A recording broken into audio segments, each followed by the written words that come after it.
A cultura é um dos mais preciosos instrumentos de democracia. É um canal de expressão plural que permite a convivência de diferentes vozes, histórias e visões de mundo. E por isso a cultura, tal qual a democracia, deve ser defendida e fortalecida. Essa é a função da Lei Rouanet, a principal política pública de incentivo à cultura brasileira.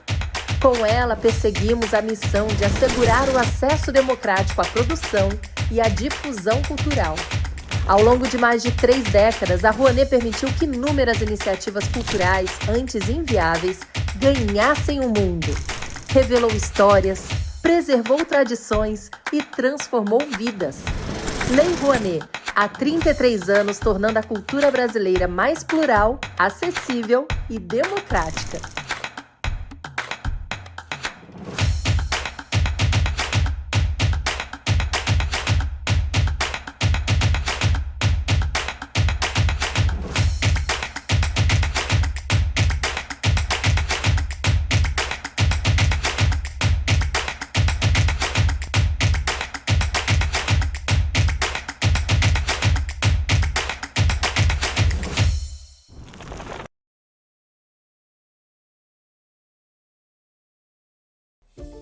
O que é cultura? De acordo com o dicionário, é um complexo de atividades, instituições, padrões sociais ligados à criação e difusão das belas artes, ciências humanas e afins. Falando diretamente, sem cultura, não nos desenvolvemos como sociedade.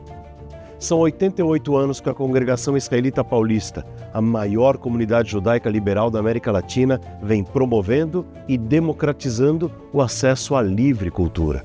O projeto Diálogos, Polo Cultural da CIP, realiza uma programação completa para todas as idades: literatura, música, teatro, cinema, workshops, dança, exposições, palestras que vão para além da comunidade judaica e impactam a vida de todos os paulistanos. Você pode até ter ido a um desses eventos sem ao menos saber que eram da CIP. E tudo bem, porque o que realmente importa é poder ajudar na construção de uma sociedade mais livre, justa e inclusiva. É democratizar o acesso à livre cultura, incentivar a diversidade de expressões artísticas e conectar pessoas e experiências únicas.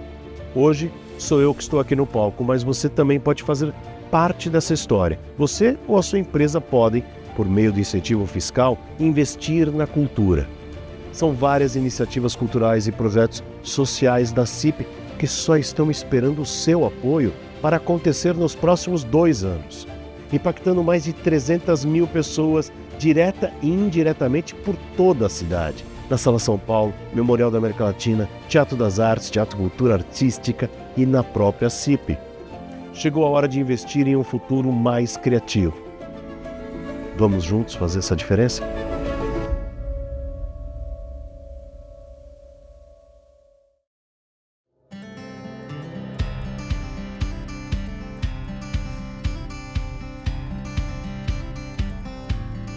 A CIP é uma comunidade judaica liberal de grande referência na América Latina, que se dedica a dar continuidade a um judaísmo plural, se relacionando com o mundo de forma ativa.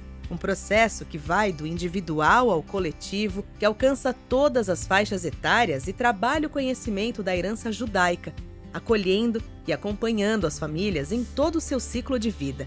Uma história de quase 90 anos, que vem sendo escrita diariamente, marcada por grandes realizações, reflexo de uma gestão comprometida e resultado do trabalho de presidentes, diretores, conselheiros, funcionários, voluntários, sócios e frequentadores que acreditam que a congregação pode continuar fazendo a diferença. Afinal, atuamos com um judaísmo que não fica só no plano das ideias, mas que também abre fronteiras e se transforma em ações. Na CIP, há projetos com múltiplas frentes de atuação e que se conectam entre si, como educação, arte, cultura e causas sociais. Trabalhamos para que as próximas gerações colham os frutos do hoje e se apoiem nos valores do judaísmo, na maneira de ver e interpretar o mundo. Por isso, seguimos nesse constante desafio de criar conexões entre o passado, presente e futuro, com renovação, respeito e constante diálogo com a sociedade. E só com a força da nossa comunidade, que doa seu tempo, conhecimento, esforços e recursos, conseguiremos seguir aperfeiçoando essa congregação que nos faz ter tanto orgulho de pertencer. Esperamos você em nosso próximo capítulo. Boa noite a todas e todos. Bem-vindos, bem-vindas a mais um encontro, a mais uma edição do Diálogos da CIP. Ciclo de encontros que convida o público a refletir sobre temas de atualidade relevantes e contemporâneos. Este evento é realizado, como todos eles, das edições passadas, pelo Ministério da Cultura, através da Lei de Incentivo à Cultura e pela CIP, Congregação Estadista Paulista, com o patrocínio de CSN, Itaú, BMO, Rosetti, Banco Safra, Teleperformance e Smart Storage. O evento conta com a tradução em Libras. Agradecemos a Juliana e a Gabi por torná-lo mais acessível. Gostaria de agradecer também, especialmente, as colegas e amigas profissionais da equipe de produção, Ivi, Raquel, Simone, Paulinha e Augusta, e a toda a equipe do teatro pela realização deste evento. Conta, não exatamente a Bíblia, uma piada, que no sexto dia foi criada a primeira pessoa, o ser humano.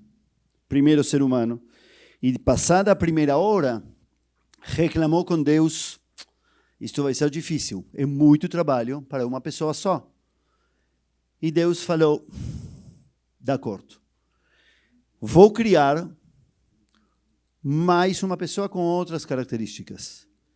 Vai ser talvez mais forte fisicamente, vai ajudar muito bem a semear, regar, carregar, construir, inclusive a se defender e lutar quando necessário.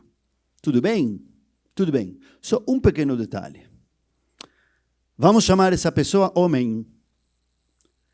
E ele vai preferir pensar que ele é o centro de tudo. Que ele foi criado antes de tudo, inclusive de você. E vamos ter que manter isso em segredo. Tudo bem? Tudo bem, dizia a primeira pessoa. Pacto de mulher a mulher. De mulher a mulher. Segundo Gênesis, capítulo 1, o homem e a mulher foram criados juntos. Foi criada simplesmente uma pessoa, um ser humano. E só depois veio a diferenciação masculino e feminino. Segundo Gênesis 2, na mesma Bíblia, foi criado primeiro o homem e depois de sua costela foi criada a mulher. Como foi a criação de verdade, não sabemos.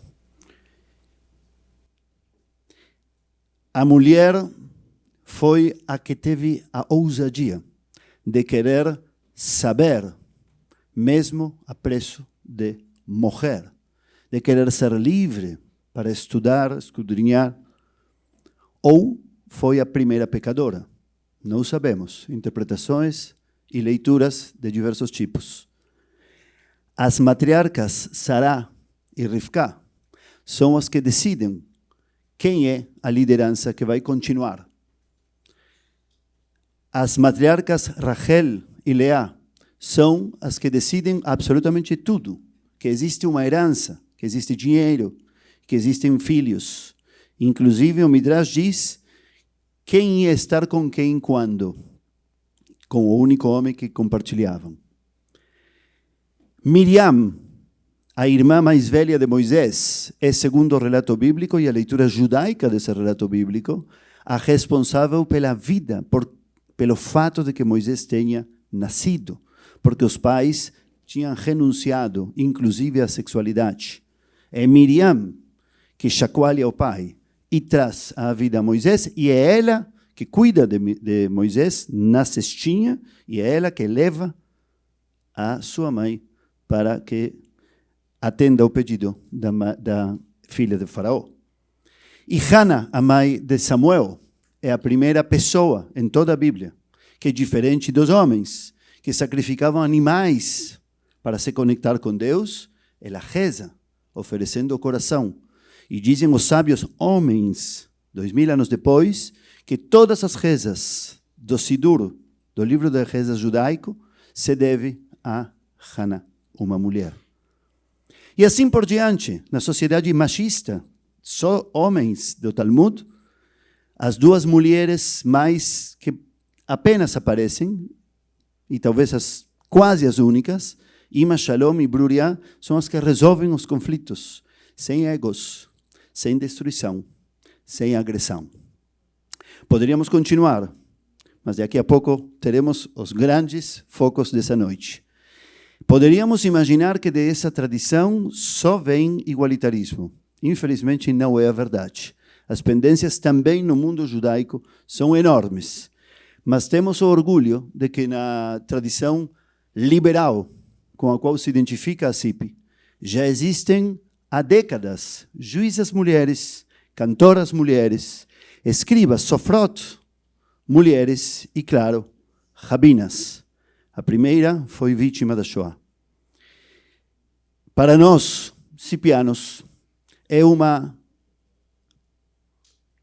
felicidade muito grande auspiciar este evento sobre o feminismo. E para isso, vou convidar o condutor dessa noite, Marcelo Taz, comunicador e educador, que, como todos sabemos, é apresentador do programa Provoca e também comentarista do Jornal da Cultura, ambos da TV Cultura. Marcelo, seja muito bem-vindo. Obrigado por estar conosco. Uma boa noite e uma ótima conversa. Obrigado, Rabino. Boa noite. Muito obrigado. Que honra, que alegria estar aqui. Eu estou tão nervoso. Antes eu tenho que entregar isso para vocês. Eu estou tão nervoso e honrado de estar aqui nesse papel de altíssima responsabilidade, que na hora que o Rabino estava falando assim, ele falou assim, não, porque o homem... Eu falei, nossa, eu tenho que entrar agora. O Cortella também ajudou, me deu uma cutucada. É a sua hora, só para... Mas, olha, é realmente uma alegria poder estar aqui nesse assunto de extrema relevância. Eu quero observar que a CIP foi muito feliz com o título do nosso encontro. Feminismo, o melhor amigo do homem. É uma provocação, não é? É uma belíssima provocação, porque no momento que nós vivemos, realidades que sabemos, né, duríssimas, violências de todos os tipos, uma coisa histórica de séculos ou milênios, né, relacionados ao papel da mulher na sociedade. A gente sabe disso e, infelizmente, na verdade, eu vou querer provocar os dois convidados aqui hoje, saber o que mudou, onde que nós estamos. Uma das coisas que eu percebo que não estamos é no entendimento do papel do homem nesse assunto, né? Por incrível que pareça. E é por isso que eu estou muito feliz mesmo de poder estar aqui e moderar essa conversa entre duas pessoas que eu admiro muito, que eu vou trazer já para cá. A gente estava num papo ali atrás tão legal que eu já vou entregar, inclusive, o que a gente estava falando. Vamos receber a Marilis Pereira Jorge, jornalista, colunista da Folha, do Canal Meio.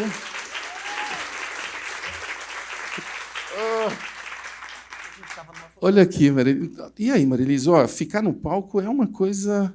Eu falei para ele que eu fico tremendo por dentro, porque, ao contrário de mim, ele e o Cortella, que vem para cá daqui a pouco, eles estão super acostumados a estar no palco, a falar em público. Eu não, eu gosto de estar atrás do computador. Menina, mas é o contrário. Eu e o Cortella falamos, nós também estamos tremendo. Estávamos mesmo, estou ainda. O Cortella falou, chama ele para ele contar. Vamos contar o que ele falou. Mário Sérgio Cortella, chega aqui. Chega aqui.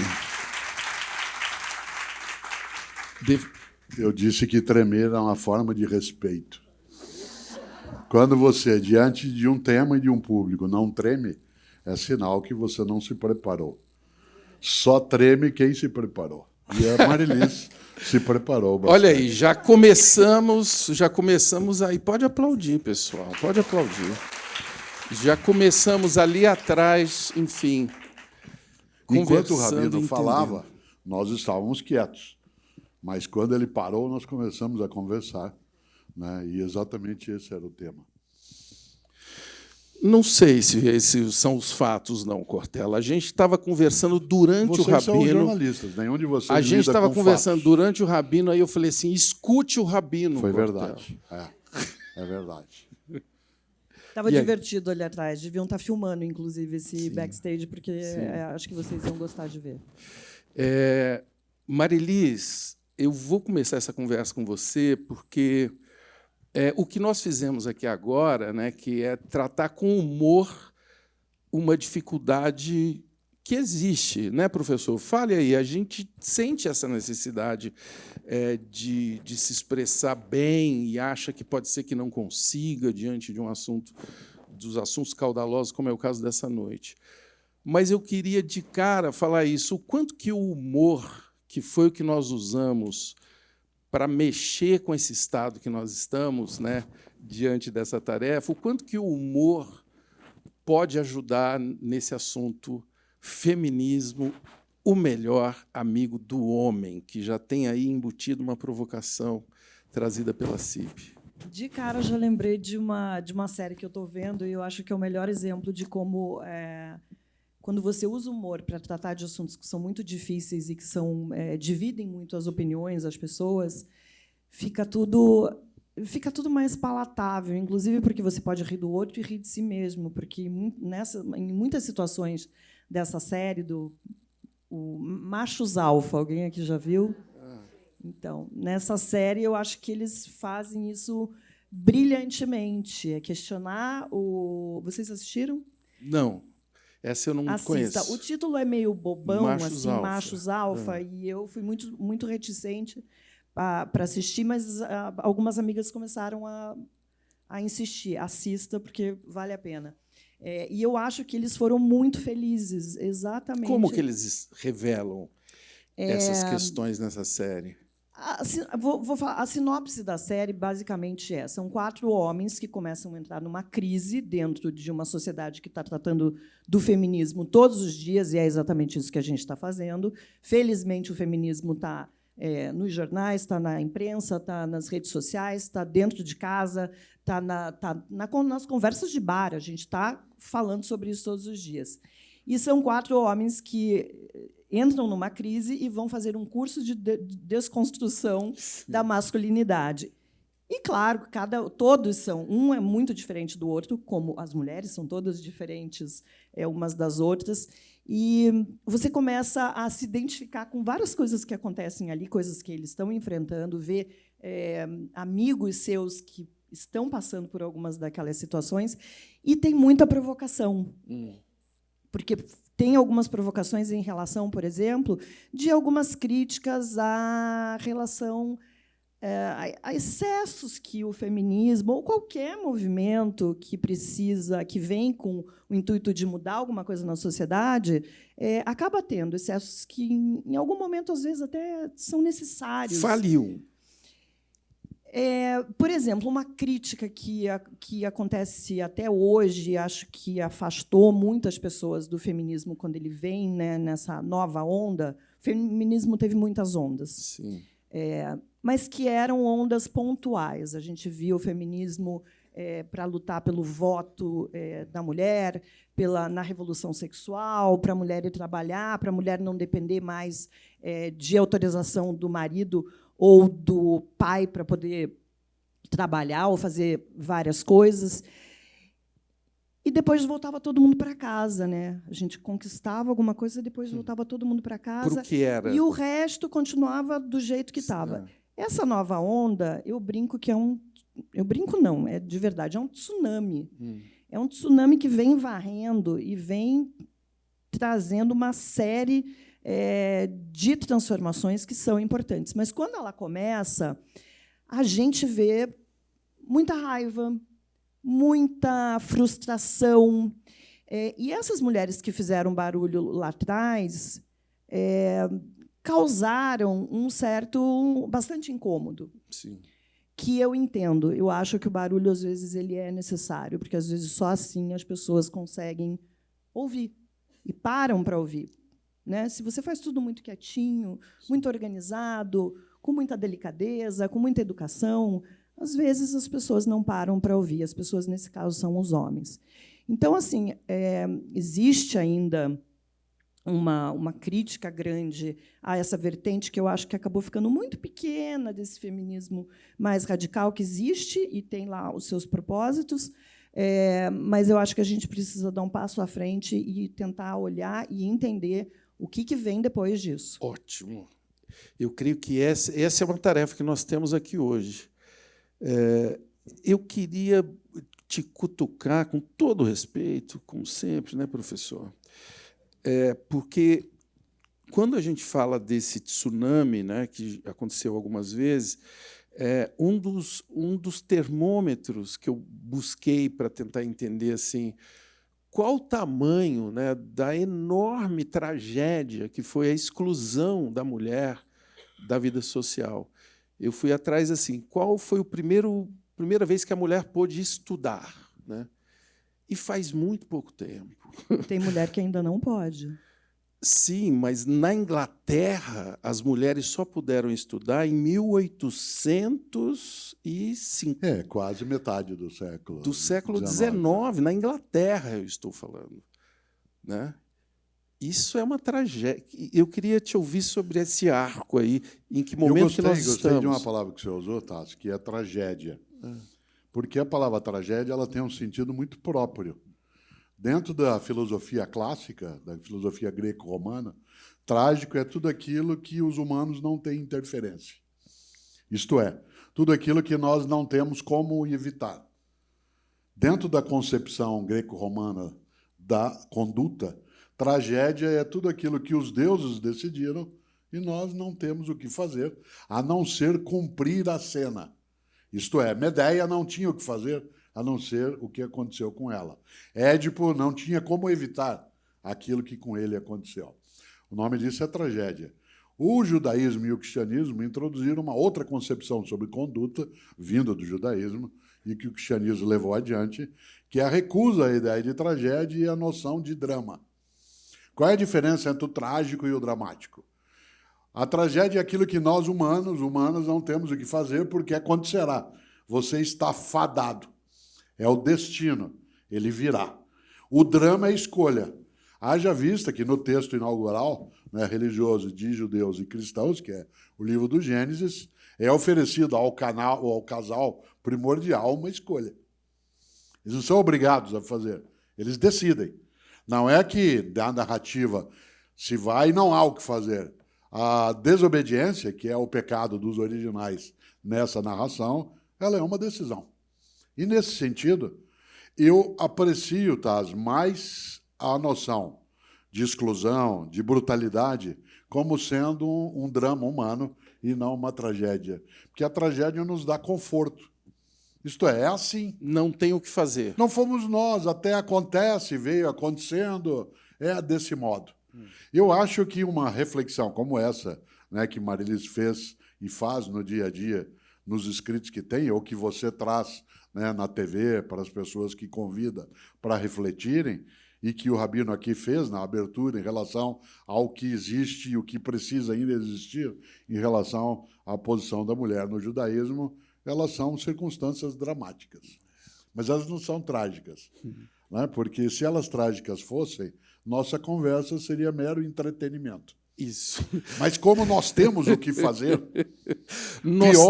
pior, não só nós temos o que fazer, isso, como nós temos de fazer. Porque é covarde não algo fazer. Não fazer. E, nesse sentido, aproveitando quando você pergunta qual é a tragédia, e dado que eu já estou com a palavra...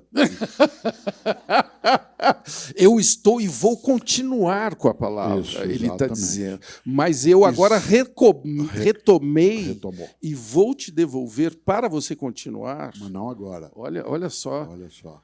Para falar justamente do poder dominador, sim, do macho. Eu quero que você se coloque agora, Cortella, para a Marilis te ouvir, qual o papel do homem. Olha que interessante. Qual ação? Você colocou o drama de um jeito muito bacana. O drama significa que nós podemos e devemos fazer alguma coisa. Então, eu quero saber o que nós devemos fazer, qual é o papel do homem nessa Um dia eu conversa? fiz uma fala, numa reflexão, que é quase demagógica no resultado. Porque eu a fiz, e a fiz em público, depois escrevi, depois falei na TV, isso me colocou bem na conversa sobre feminismo. E, portanto, nenhuma das pessoas na época disse que eu era machista por conta da fala, o que não é verdade, porque o machismo ele nos captura em vários momentos. Mas eu disse, ao ser perguntado, né, em relação ao tema, que o contrário de feminismo não era machismo, porque o feminismo é a suposição da igualdade e o machismo é a suposição da desigualdade. Portanto, eu não posso dizer que o feminismo é o contrário de machismo. Aí que vem a parte demagógica. Eu disse, o contrário de machismo não é feminismo. O contrário de machismo é inteligência. Ganhou todo mundo. Você não faz ideia. Ganhou todo mundo. É claro que eu tive que explicar. Sim. E a explicação vem de algo que, no ponto de partida, depois, claro, Marili, sem dúvida, desenvolve. Todo preconceito, venha de onde vier, toda segregação, toda discriminação, ela é movida, no meu entender, por dois grandes impulsos. O primeiro deles é a idiotia. Isto é, a pessoa que é incapaz de olhar para além dela mesma. Os gregos chamavam de idiota. Ide, né? Aquele que olha só para si, que olha o próprio umbigo e não enxerga além disso. E segundo, de covardia. Todo preconceito, toda segregação, ela é covarde, porque a pessoa que tem essa ação e atitude, ela teme muito ser como é. E, por isso, ela entra em desespero quando se depara que alguém seja diferente dela e possa ser melhor. E, nesse sentido, no lugar de acolher a diferença, ela recusa, banaliza, diminui, descarta, né? Um esforço imenso, né, quando você diz o que é o macho, né, o que é o machismo. Em larga escala, é uma mescla de covardia com tolice. Tolice e tudo que tem de ruim, né? Você vê a pessoa, mas você continua vendo essa pessoa dentro das famílias. É bom dizer, né? Esse cara não está longe, né? Esse cara, às vezes, está na gente também. E é tão bom poder falar disso assim de uma maneira aberta diante dos seus olhos, Marilise. E aí eu queria entender também, quando você falou da série, né, você falou dos homens e falou assim, o olhar que tinha sobre o feminismo só podia vir de quem? O olhar de reprovação? Dos homens, né?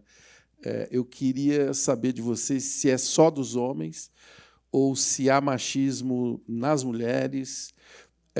Sim. E qual o papel dos homens nessa Isso conversa? vai nos confortar quando ela responder.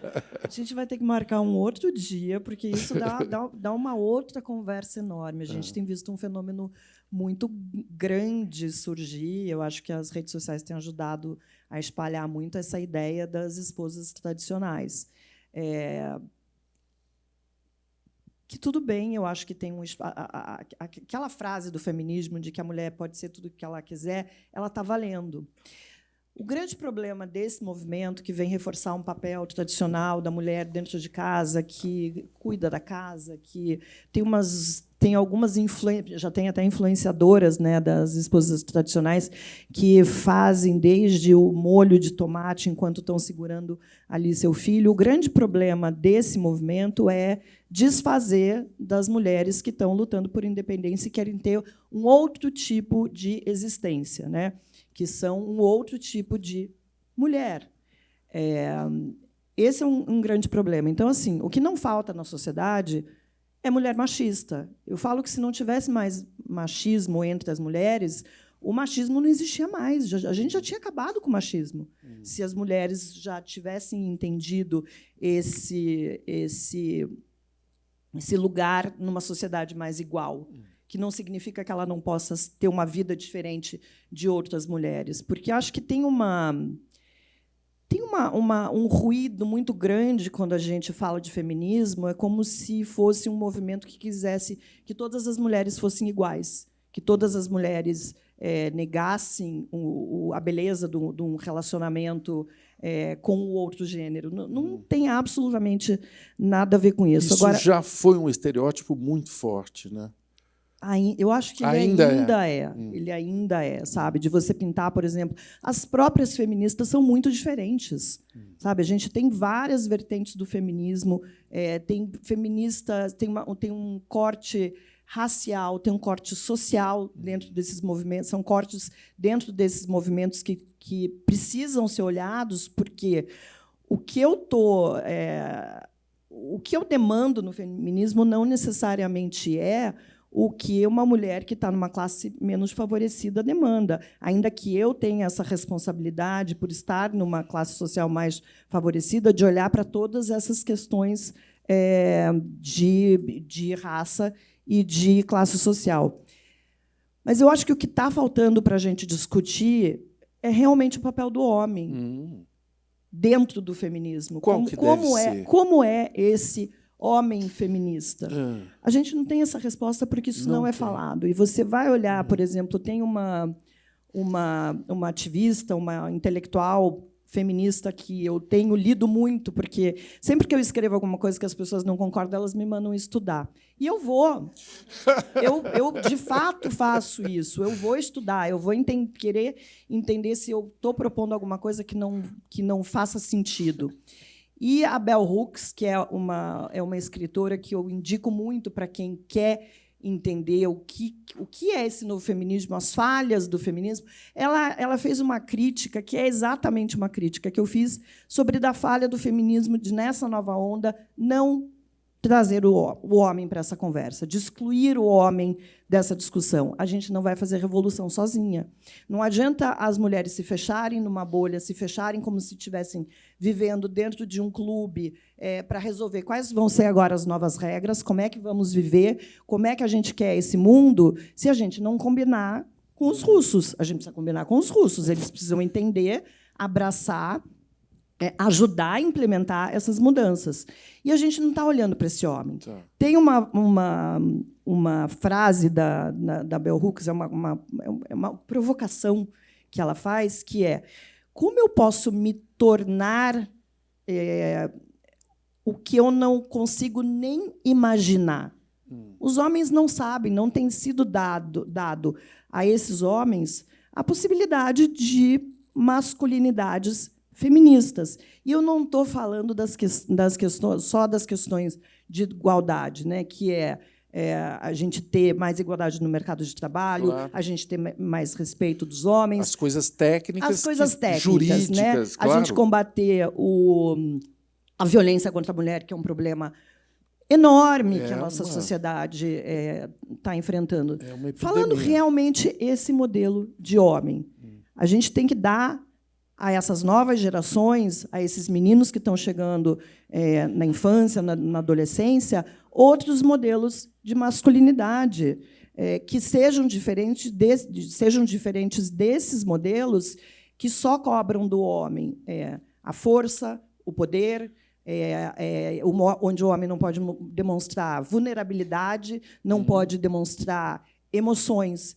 Eu acho que a gente está nesse momento que a gente precisa olhar para isso. Olha, que legal te ouvir, porque eu ando com muita, digamos, delicadeza, tentando colocar esse assunto em vários dos convidados do programa. Quase todo o programa eu tento falar disso. As pessoas têm medo de falar. Mas o medo, como a gente estava conversando ali atrás, é um excelente sinal de vida.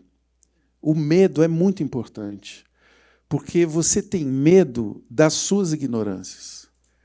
O medo é sinal de que você vai entrar num mundo desconhecido e é um alerta. Fala, cara, você está atravessando uma fronteira que você não conhece. Eu acho muito positivo. Por isso que eu estava te incentivando a olhar para o seu medo de falar em público, porque você fala. Ela não fala muito, ela não se expressa. Pessoal, essa mulher não se expressa. Então, o medo é algo muito importante de ser valorizado, né, de ser valorizado. E aí eu fui, com muito jeito, colocando, com medo, esse assunto E eu percebi que é difícil mesmo, assim, porque talvez a gente não saiba. Talvez a gente não saiba que o homem... Um dia, por exemplo, eu fui tentar colocar esse assunto por uma... Enfim, eu não guardo... É engraçado que eu não guardo remorso. Eu tenho muitas falhas, mas eu não guardo remorso de pessoas que, às vezes, sei lá, me atacam ou me deixam desconfortável por um tempo e tal. Então, eu não guardei nenhum remorso, mas eu guardo uma memória de alguém que eu perguntei e ela refutou, assim, não vamos falar disso, com muita classe, e ninguém nem percebeu, mas porque eu coloquei o seguinte, um dado da realidade de que os meninos, os jovens, hoje, estão com muita dificuldade de se aproximar das garotas. Isso é um dado, assim, é uma realidade, já tem estudos, já tem gente olhando para isso. E eu tentei só abrir uma dúvida, né? A dúvida, né, Cortella?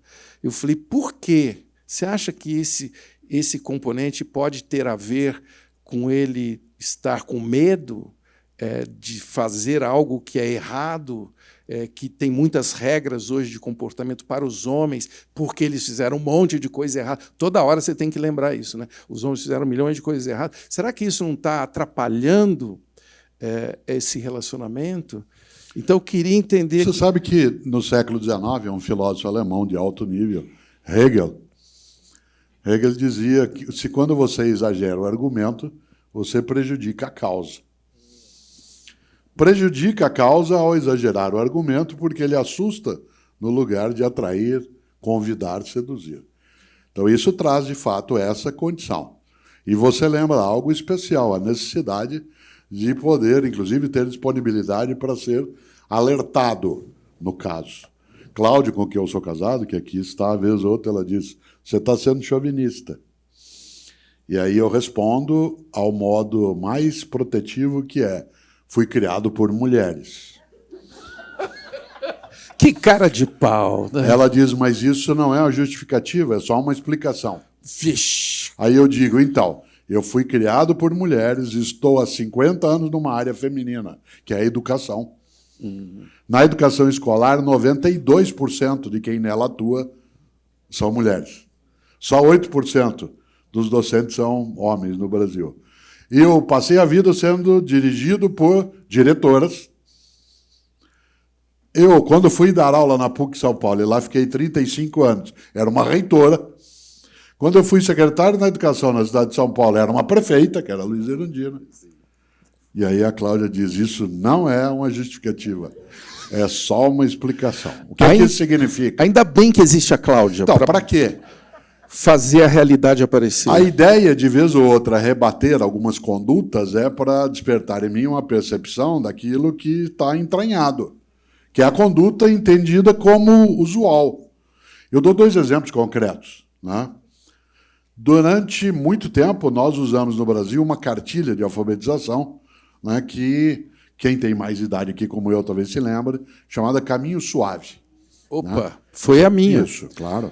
Escrita por uma estupenda educadora, que é Branca Alves de Lima, e no volume 2, porque havia vários volumes na cartilha, ela colocava, num determinado momento, um desenho da família. Como é que era o desenho da família? Numa poltrona, sentado, lendo um jornal, o pai. Ao lado, a mãe com uma bandeja, um cafezinho para servir. Num canto, um menino brincando com um caminhãozinho, no outro canto, uma menina com a boneca. Inocente. Será que Branca Alves de Lima fez aquilo para fazer a cabeça? Não. Aquela era a visão dela da vida e ela transplantou aquilo por uma formação. Diz, mas isso aí é porque era cartilha. Durante décadas, um jornal importantíssimo no nosso país teve algo inacreditável chamado Suplemento Feminino, dirigido por mulher, que só vinha no final de semana com uma coisa incrível. O jornal vinha no final de semana desse tamanho, o marido ia, tirava o suplemento feminino, saía com política, economia, literatura, esportes, e para ela ficava coisa de mulher. Como cuidar de criança rebelde, como agarrar teu homem pelo estômago, como tirar mancha de vinho do tapete.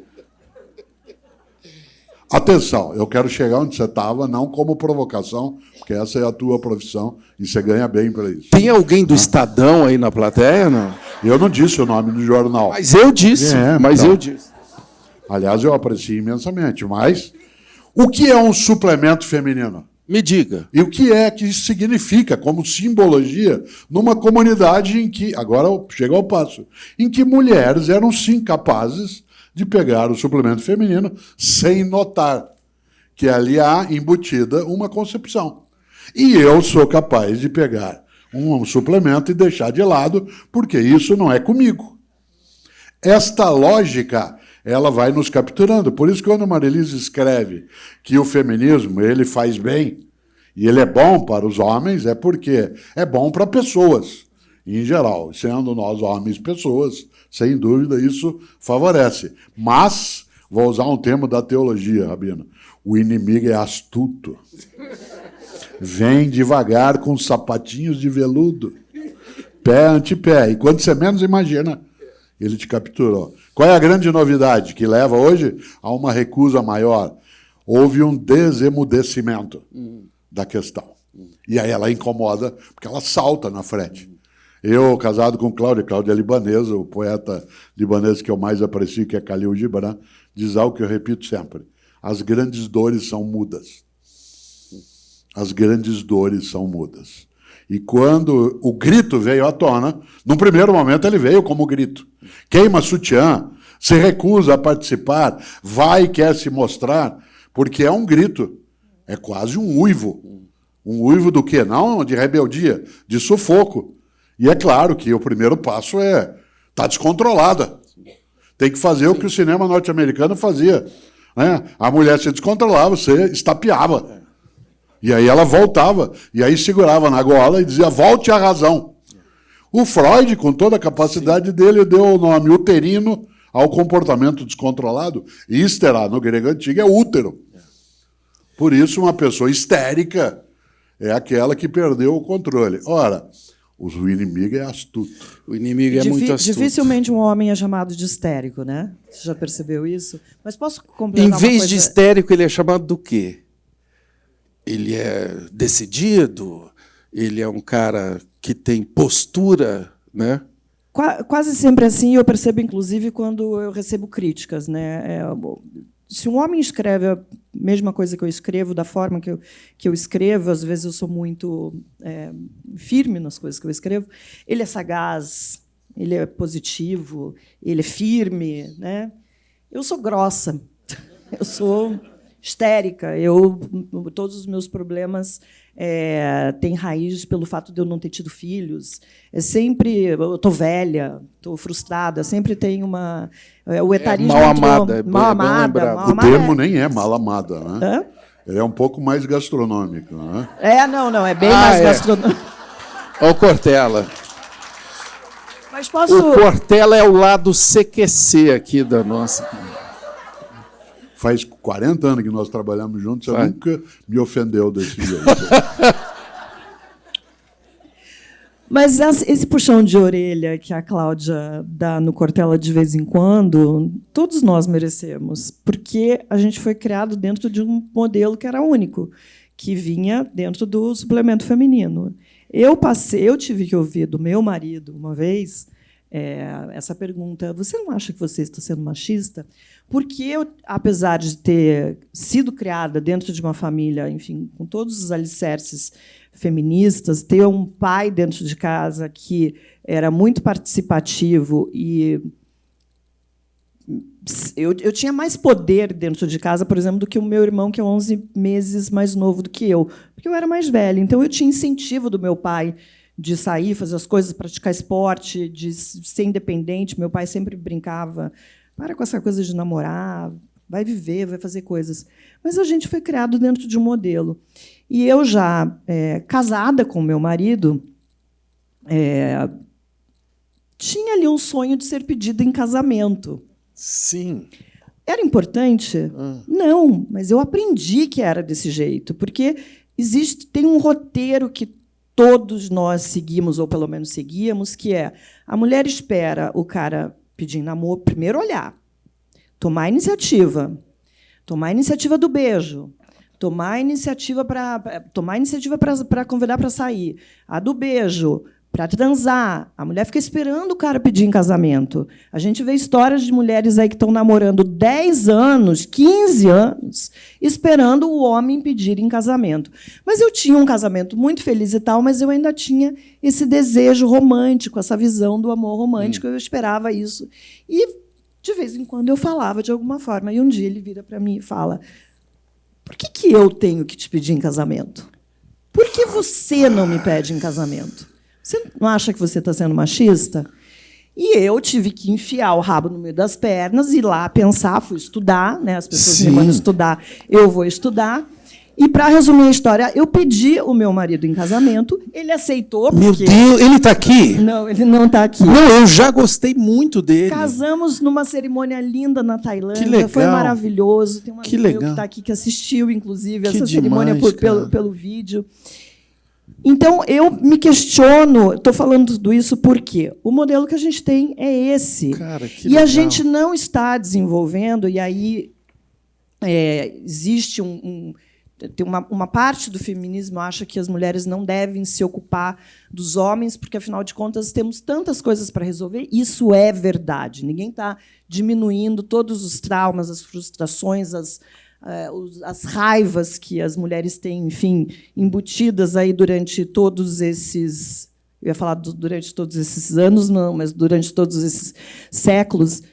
Mas eu acho que a gente tem, sim, que se ocupar dos homens. A gente tem que se ocupar da educação das novas gerações, a gente tem que ter políticas públicas, a gente tem que mudar essas cartilhas que chegam nas escolas, a gente tem que ter uma educação de base que seja uma educação igualitária, que os meninos comecem a crescer olhando para as meninas e entendendo o mundo de um jeito diferente do qual vivemos hoje, que não está acontecendo.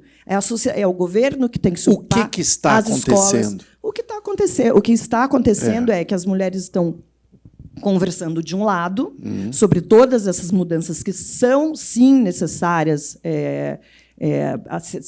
precisam ser debatidas, precisam ser implementadas, e a gente vê isso. Felizmente, tem uma coisa... Gente, eu vou abrindo caixinha. Tá? Sem problema. Você me é assim mesmo. De volta para a caixinha. Eu ia dizer que isso é típico de mulheres. Mas eu achei que não pegava bem. Que a nossa cabeça é mentira, vai assim, porque é mentira. Chama-se hipertextualidade. É verdade. Tem uma crença que eu tenho ouvido, inclusive por parte de homens, falando que hoje em dia tem muita lei para a mulher. Está cheio de lei para a mulher, cheio de lei que protege a mulher.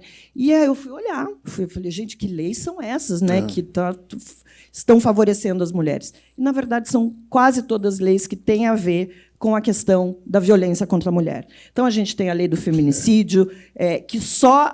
mas por que é diferente se morrem muito mais homens? Não, mas, assim, os homens que morrem, que são mortos pelas suas companheiras, é isso aqui. A gente precisou ter uma lei de feminicídio para entender o tamanho da violência contra a mulher dentro de casa, causada por seus parceiros e ex-parceiros. A gente viu agora, um final de semana, no Rio Grande do Sul, uma coisa horrorosa, que, num feriado de Sexta-feira Santa, aconteceram 10 feminicídios, todos com envolvimento de maridos ou ex-companheiros dessas mulheres. E a gente só vai conseguir entender e desenvolver políticas públicas, entender o tamanho desse abismo, quando a gente tem leis específicas. A lei da importunação sexual. Gente, até poucos anos, as mulheres não entravam num vagão de metrô ou estavam dentro de uma boate, coisa que eu, na época de solteira, vivia muito, era cabelo puxado, mão na cintura, mão na bunda, mão no peito, beijo forçado. Não existia uma lei para tipificar esse tipo de problema. Então, assim, tem uma crença absolutamente errada de que a mulher está sendo mais protegida, mais amparada. Sim.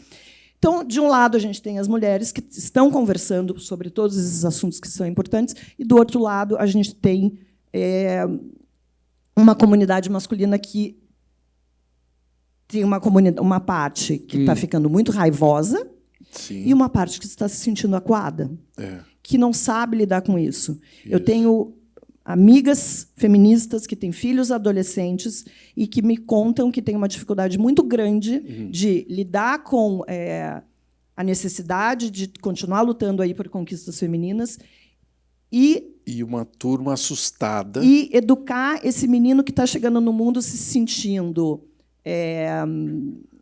completamente deslocado, se sentindo errado. Isso. E que precisa entender o que está sendo conversado lá do outro lado. É isso aí. É isso aí. Esse pessoal que está acuado é que eu queria trazer mais para a nossa conversa aqui. E vou dar um exemplo de um fato que vai ser engraçado, mas eu acho que é muito sério e muito revelador, talvez exatamente desse drama.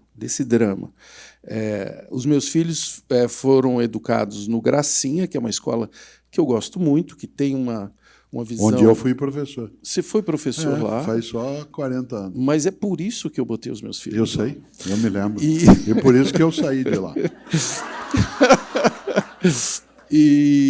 E aí, essa foi quer a hora dizer, do troco. tem lá várias discussões extremamente relevantes e tem um grupo feminista maravilhoso lá, desde pequenininhas, né? Eu não sou uma gracinha. Esse é o grupo feminista. Eu não sou uma gracinha. É isso, não é, Bel? Não deixa eu mentir aqui, não, por favor. Eu não sou uma gracinha. E aí, elas são, enfim, ultra ativistas e preocupadas com esse assunto, e isso é muito positivo e tudo mais. Mas eu percebia que elas não conseguiam colocar os meninos na roda. Como eu percebo que muitas feministas não conseguem colocar a sociedade na roda. Para mim, não é o homem, é a sociedade, né? Nós vivemos numa sociedade que não tem, inclusive, não tem só 2 gêneros, tem alguns outros, né? Mas as feministas, às vezes, apontam os dedos só para os homens, assim como se os homens não participassem, algumas feministas. Mas eu, lá no Gracinha, eu tenho essa natureza, né? De pai provocador, mas muito gentil, eu sempre procuro ser. Na festa junina, elas estavam lá vendendo camisetas. E chegaram falando para todos os pais, ela tinha um texto maravilhoso, nós convidamos vocês para colaborar, porque o nosso coletivo é desprestigiado e que não sei o quê, então nós temos camisetas e que não sei o quê. Na hora que ela terminou, eu falei assim, eu quero uma camiseta. GG. Como assim? Eu falei, eu quero uma camiseta GG, porque eu que vou usar a camiseta. Você não pode usar a camiseta. Eu falei, mas eu quero não só comprar, eu quero apoiar vocês. E eram crianças mesmo. Aí elas iam lá atrás e discutiam. Ele pode comprar camiseta? Por que não tem GG? E que não sei o quê. E nesse drama, eu percebi, assim, revelado, né, a situação de muitos homens, como eu, que, sério, eu gostaria de ter uma camiseta. Eu não sou uma gracinha. Eu creio que eu conseguiria dar uma visibilidade para elas e tudo mais. Então, essa situação é que eu fico... que eu inclusive, enfim, quero ouvir vocês dois, mas assim... Eu acho que é um efeito colateral, Tassi. Não é que ele não importe, mas o modo da argumentação, o modo como se tem o combate cotidiano para que o machismo ele seja diluído de vez, isto é, que ele seja descartado, ele tem, sim, um enfrentamento original por parte de mulheres que feministas são, no sentido mais amplo, né, de proteção da igualdade, tem uma forma mais forte, né, de ação. Afinal, você está acuada. São pessoas acuadas durante séculos e, no momento que ganham, né, uma possibilidade na sociedade, não ganham dos homens, ganham na sociedade, a possibilidade de subir e dizer, e enfrentar, e reivindicar a legislação, e dizer não admito, não quero, não faço, não é não, o primeiro instante tem alguma coisa fora da ordem para quem está no outro lado. E é claro que a reação ela é mais do susto. Uma coisa que eu aprendi com o Corpo de Bombeiros é que quando você vai acuar uma fera, quando você vai pegá-la, ela tem que chegar à rota de fuga. Porque se ela não enxergar a rota de fuga... ela te ataca. Você será a única alternativa. Por isso, se aqui há uma jaguatirica que, por qualquer razão, escapou, desculpe o termo ser feminino, mas se aqui tem uma jaguatirica que aparece, e aí ela precisa ser capturada, o bombeiro especializado ele vai com a rede de modo que ela enxergue que ela pode escapar. E no momento que ela salta, ele vai para lá, porque ele imagina. Mas se ela não vê a rota de fuga, ele é a única possibilidade. Tal como parte de nós só tem, para um adolescente, o mundo adulto como a forma de enfrentamento. Ele não tem uma rota de fuga. Existem várias derivações nisso, porque nós falamos aqui do feminino em geral, mas como o Marilis lembrou, não existe o feminino em geral, né? Há muitos modos de ser mulher. Eu nunca esqueço de duas situações. A Luana, que é uma das minhas assistentes que está aqui, fez um estudo no mestrado sobre sexualidade e autoestima de mulheres negras. Mulher já é uma complexidade, uma mulher negra ainda mais. Por conta de que aqui se cruzam o machismo com o racismo. E o cruzamento do machismo com o racismo traz coisas outras. Ora, por que eu digo isso? Porque outro dia não, já faz uns 6 anos, num debate numa escola, camada média, como nós, com a possibilidade de pessoas assemelhadas ao que temos aqui hoje. E, no meio do debate, na hora que era aquilo que nós faremos aqui em breve, uma conversa com as pessoas, uma mãe, muito bem formada, vir dizer, eu tenho uma questão. O que eu mais sofro hoje, e ela fez uma pergunta que não era da minha área, eu sou da área de filosofia, e o que ela estava colocando estava mais na psicologia, mas eu me arrisquei a responder. Ela disse, o que mais me leva a sofrer hoje é como é que eu compatibilizo a minha carreira, a minha vida profissional, com o cuidado com os meus filhos. Eu sofro dia e noite com isso. Eu não sei o que o senhor sugere. Eu disse, converse com a sua empregada. Porque ela faz isso o tempo todo. Ela deixa os filhos dela em casa para cuidar dos teus enquanto você vai trabalhar, desenvolver a tua carreira. Se ela pode te orientar em alguma coisa, é explicar para você como é que ela dorme à noite, porque você disse que não está dormindo. Ela ficou absolutamente perplexa e o auditório inteiro fez... Porque eu não estava trazendo ali uma ofensa, não era essa a intenção. Não. Era uma outra dimensão de coisas que têm que ser pensadas. Por isso, o feminismo é muito bom para nós homens, porque ele traz questões que são adicionais. Isto é, também o preconceito racial, também a questão, né, do preconceito social. Né? E junta muita coisa num polo. No fundo, nós estamos falando de humanidade. Né? Humanos e humanas que têm que conviver dentro daquilo que a gente gosta, né, de imaginar como o reino da fraternidade.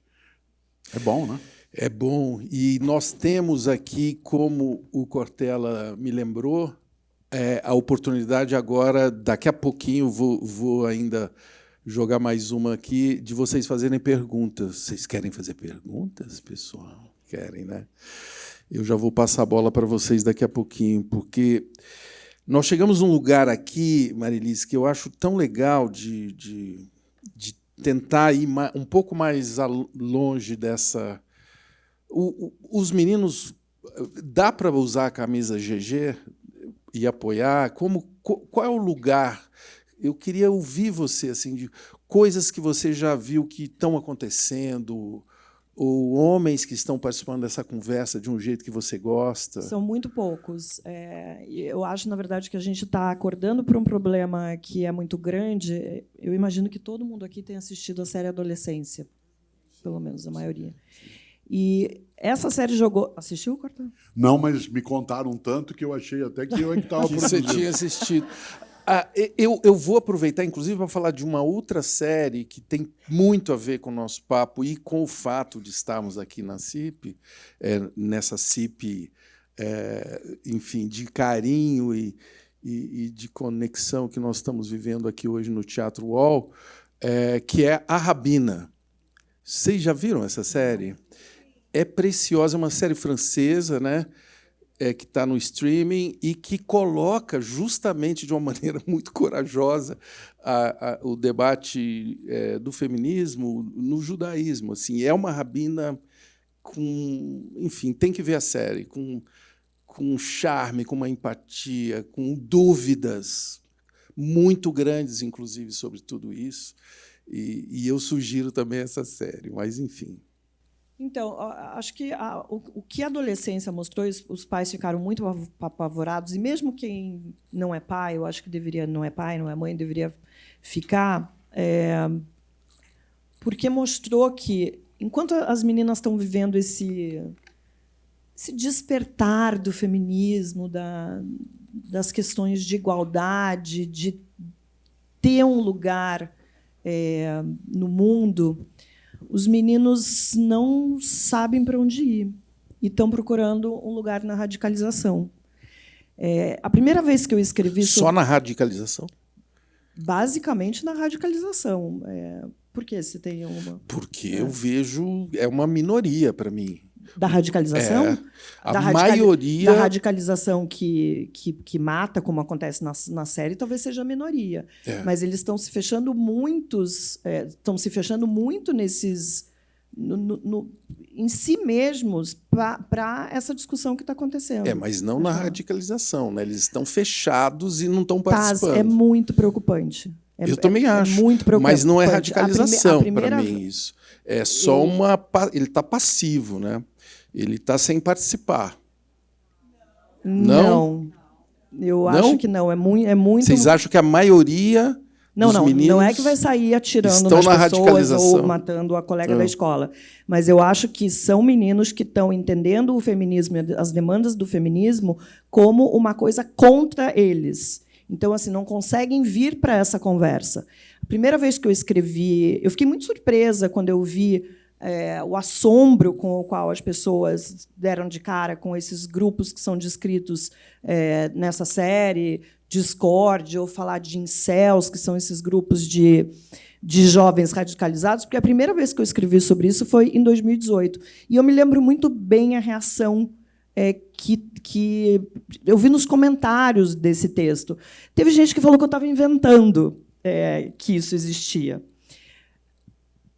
Tinha chegado a mim por conta de um assassinato que tinha acontecido em Toronto, no Canadá, que, na época, era uma das capitais talvez mais seguras do mundo, e um homem, um homem jovem, acho que 21 anos, se eu não me engano, tinha atropelado 10 pessoas numa das ruas mais movimentadas e famosas de Toronto. Num primeiro momento, acharam que era uma ação jihadista, que era alguma coisa que tinha a ver mais com alguma ideologia, com religião. E os investigadores chegaram, na verdade, numa outra coisa talvez mais assustadora, porque não se falava sobre ela, que eram esses grupos de homens que ficam na internet com desenvolvendo discurso de ódio em relação a mulheres. São homens que não estão, e aí eu estou falando de homens, mas isso está acontecendo cada vez mais cedo, não estão encontrando lugar no mundo, não estão encontrando espaço, estão tendo que lidar com algumas frustrações que são frustrações do mundo que a gente está vivendo agora. Do mundo onde está sendo quebrado aquele roteiro de que o homem decidia... ele escolhia a mulher com quem ele queria se relacionar, com quem ele iria casar, quando ele iria casar. A partir do momento que esses adolescentes, esses jovens adultos estão perdendo esse poder, eles estão ficando com raiva. E eles estão se fechando, estão achando que a culpa de todas as suas frustrações emocionais, às vezes profissionais, que essa culpa é das mulheres. Porque é essa mulher que faz com que ele não tenha relacionamentos amorosos, não tenha relacionamentos íntimos. E, de novo, não são todos que vão sair atacando as suas colegas, mas cria um senso de injustiça, como se eles estivessem perdendo, como se eles estivessem, não, eles estão percebendo que eles estão perdendo um poder que até então eles tinham. Sim. Eu concordo com tudo que você falou, menos que são a maioria, assim, ou grande parte, né? Eu vejo a radicalização, eu tenho contato com ela diário, porque eu estou na mídia há muito tempo, mas eu tenho consciência que é uma minoria. Quando eu recebo agressões extremas, Eu tenho consciência que é uma minoria, porque eu meço, inclusive, o número dessas pessoas, entendeu? Mas eu concordo com você que nós hoje recebemos essa avalanche de informação e, às vezes, nós concluímos que é muita gente, mas, para mim, não, assim, é uma minoria e eu acho que é aí que tem mais uma necessidade importante no nosso debate. É uma minoria que contamina os debates. Então, mas é onde eles é o viram problema. protagonistas do debate. A gente fica falando só dessas pessoas malucas, entendeu? Que fazem essa barbaridade. Eu quero falar de uma outra parte também. Mas eu não acho que contamina só o debate, não. Eu acho que contamina o entorno. Eu acho que a gente está falando de uma minoria que está sendo retratada em série, que está sendo retratada, enfim, em debates dentro das escolas, mas é uma minoria que está, sim, disseminando isso no seu entorno. Eles estão tentando, mas eu creio que nós é que não podemos pisar nessa casca de banana. E aí eu quero jogar aqui uma provocação para vocês, porque eu percebi que tem gente que acha que essa parte é mais importante do que eu coloquei aqui, e é ótimo que a gente possa conversar abertamente sobre isso, né? Mas uma das coisas que eu ando observando bastante nesse novo momento que eu concordo nós estamos vivendo, nesse debate e em vários outros também no Brasil, né? É sobre a lacração. Eu creio que nós pisamos muito nessa casca de banana. Lacração, assim. Lacração significa você ter certeza do que você está falando. E eu acredito que é nas dúvidas que nós podemos caminhar juntos. Então, eu queria entender assim, quais são as dúvidas de vocês dois. Pode ser, inclusive, sobre o que vocês falaram até agora. Acho que, quando Marilise indica uma maximização, acho que ela indica uma tendência. Eu também, no meu cotidiano, o fato de circular no mundo das escolas, etc. Eu comecei a dar aula na universidade, eu tinha 22 anos, meus alunos tinham 18. Aí eu fiz 30, eles tinham 18. Eu fiz 40, eles tinham 18. Eu fiz 60, eles tinham 18. Eu fiz 70, eles tinham 18. Portanto, todos os dias você vai tendo contato com essas gerações que chegam. Há uma inclinação de uma parte da geração que hoje está nas elites, especialmente, que também pôde assistir à adolescência, dado que o streaming, com esse tipo de temática, ele tem um recorte social como interesse, mas se você olha em algumas outras formas, que não é só, né, no nosso meio circulante, você tem, nas áreas de periferia social, uma conduta até protetiva em relação a uma parcela.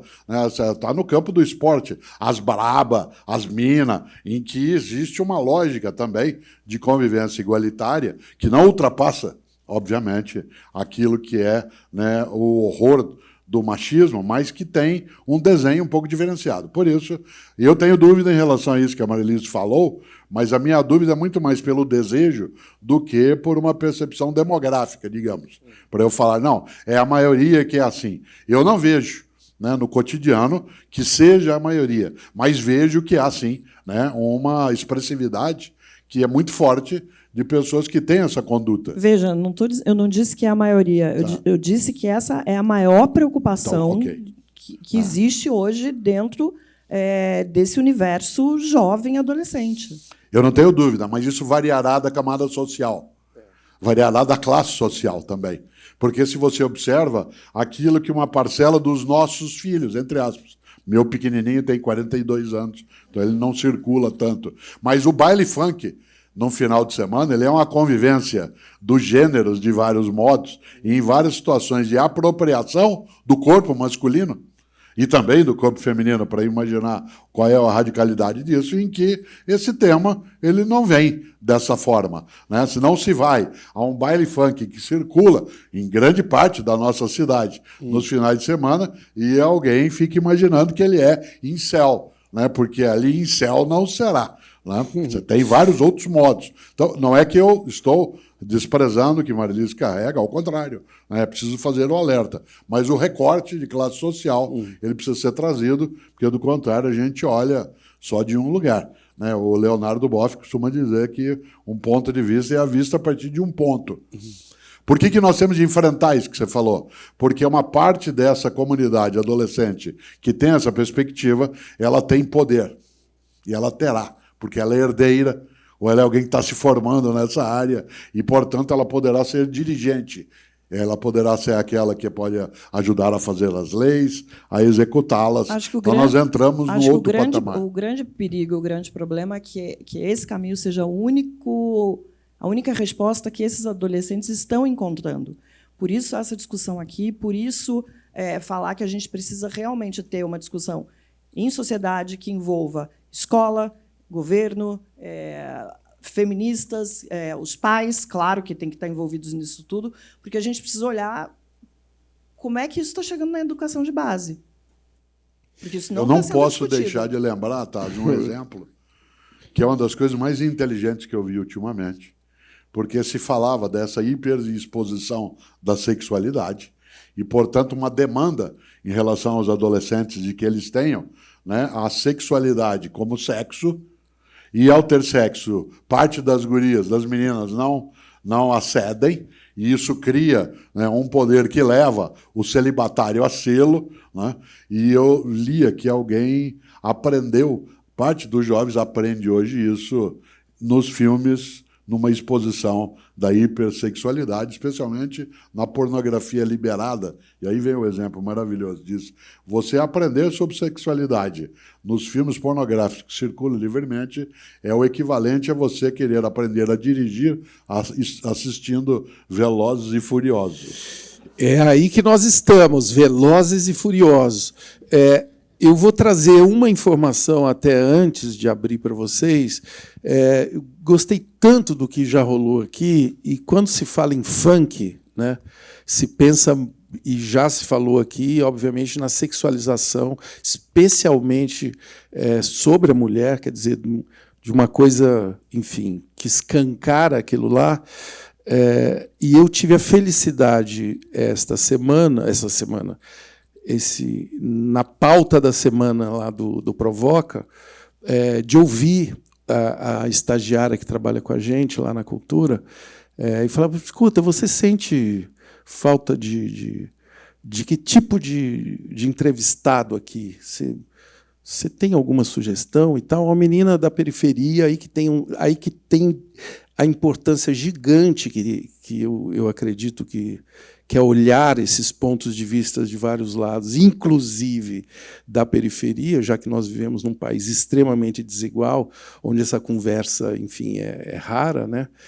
Mas ela me trouxe uma dupla que é o top das paradas, professor Cortella, do funk, e são duas meninas, Tasha e Tracy, que eu vou entrevistar essa semana, que são maravilhosas, e na hora que eu falei para os meus filhos, que também já estão idosos, mas não estão com essa idade tão avançada quanto os seus, eles, assim, a primeira coisa que o de 18 falou é o seguinte, que ela está estudando nos Estados Unidos, que pena que eu não estou aí, é o entrevistado que eu mais queria ver no seu programa. Já conhece Tasha e Tracy há muito tempo, e a gente... Quem aqui conhece Tasha? Olha aí, tem uma galera aí. Mas você conhecia? É a dupla mais possante hoje do funk no Brasil. É uma dupla de duas garotas que não são apenas cantoras e compositoras, são empresárias, têm linha de moda, você entendeu? Então é por isso que eu fico muito, às vezes, inquieto quando a gente fica falando só desses grupelhozinhos safados que a gente já entendeu como é que eles jogam e não conhece Tasha e Tracy, ou não conhece meninos que têm outras posturas em relação a esse assunto, sabe? Nós precisamos abraçar esse assunto com todos os pontos de vista. Boa noite. Por favor, boa noite. Eu gostaria de fazer uma pergunta. Vocês falando de feminismo, né? A mulher e o homem têm várias diferenças, até físicas, cerebrais, de conexões. A mulher é aquela visão espacial gigante, emoção com razão.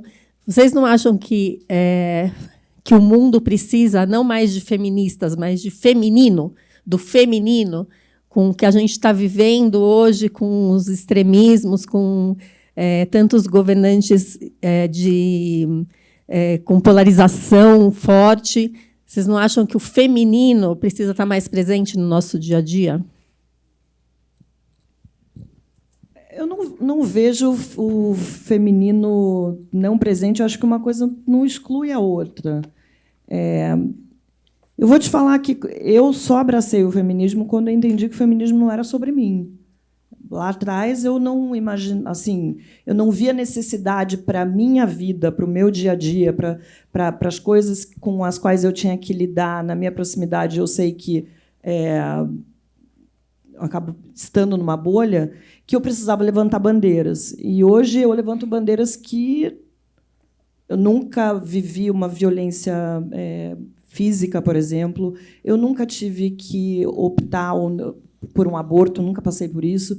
E hoje eu entendo que tudo que eu falo, tudo que tem a ver com o feminismo, são pautas coletivas. E eu não sei se eu entendi qual é esse feminino que você sente falta. Eu gosto da expressão feminista porque ela é instrumental de combate. Isto é, se eu uso o termo feminino, que eu aprecio especialmente, eu não estou dando a identidade do que aquilo significa. O masculino e o feminino, existe o feminino em mim também, como existe o masculino em outros modos de ser pessoa, né? O modo feminino de ação, o modo masculino de ação tem as suas diferenças. O próprio Goethe, né, tem um trecho famoso, o eterno feminino está em retorno. Né? Ele coloca o feminino como sendo um modo humano de ser, no qual haja como sustentação a ideia de cuidado e de não desistência. Então ele está falando de uma virtude. Nesse sentido, virtualmente, o feminino também precisa em mim estar presente. No entanto, embora eu entenda aquilo que você coloca, né, dizendo, será que o feminino ele não deixaria mais nítido que não é, né, um movimento de enfrentamento? Sim, mas é. Como é ainda, e não é contra os homens, é contra uma ideologia, contra uma concepção, contra qualquer pessoa de qualquer gênero que tenha esse tipo de convicção. Então, tal como a gente chamava de alcoólatra quem tinha uma dependência, e como a palavra em si significa o adorador do álcool e não o dependente, nós começamos a chamar de alcoolista.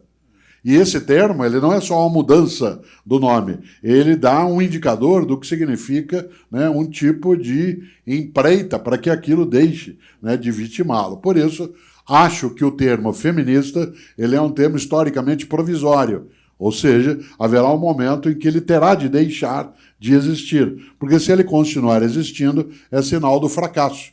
Tal como o termo machista terá de estar na história e não no futuro. E acho que o termo feminista também. Quando nós tivermos a eliminação dessas duas possibilidades, né, de degradação da convivência, aí sim, né, acho que só o feminino e só o masculino, como marcação, né, de condições que são diferentes, mas não são desiguais, terá o seu lugar. Mas, no momento, ainda é necessário. Boa noite. Sou o Rabino Natan, também aqui da CIP. Agradecer a todo mundo pela presença e trazer um pouco um tema que acho que para a gente é muito querido, que é a religião. Eu acho que em muitas das novas pesquisas a gente vai vendo que toda a ideia que a educação ia tornar as pessoas menos religiosas não necessariamente está acontecendo, a religião se mantém como algo muito presente. E todo mundo acompanhou a eleição do Papa na semana passada, ninguém sabia qual era a nacionalidade dele, mas todo mundo sabia que não ia ser uma mulher. Qual que é o papel que vocês acreditam que a religião, talvez como a razão lá atrás da criação de muitos desses desafios, ainda como perpetuadora de muitos desafios, como então as comunidades religiosas podem ser parte da solução também desses desafios? Opa, essa daí é boa, hein? Uma das coisas mais fortes é imaginar, como eu digo com frequência, que religião não é coisa de gente tonta, religião é coisa de gente. É que tem gente que é tonta e gente que não é. E tem gente tonta no jornalismo, na filosofia, na ciência, né, na empresa. E uma das coisas que algumas religiões colocam é a retirada, né, do feminino como presença feminina, e não como presença, né, de mulheres no sentido mais ampliado, como nós estamos falando aqui. uma parcela das religiões, especialmente das asiático-orientais, tem a presença feminina muito expressiva, inclusive entre as divindades. Se você olhar dentro do hinduísmo, há uma fertilidade, né, do feminino dentro disso. O mundo clássico greco-romano também. Haja vista que nós estamos no mês de maio, e Maia é a divindade da fertilidade, porque no hemisfério norte do planeta, nessa época do ano, a primavera explode. Cristãos se incorporaram dessa noção e é chamado maio o mês de Maria, né? Uma menina judia que faz parte de toda a construção, né, dentro do cristianismo. Nesse sentido, a ideia de que se possa trazer para dentro de algumas religiões a figura da mulher, ela está mais marcada na Ásia e na África. Se a gente pega no candomblé, né, se você pega nas formas abrasileiradas e sincréticas de cultos que também têm a presença da África misturadas com coisas do nosso país ou do mundo indígena, a Umbanda também traz essas referências. Tanto que há muito mais força na mãe de santo do que no pai de santo, né?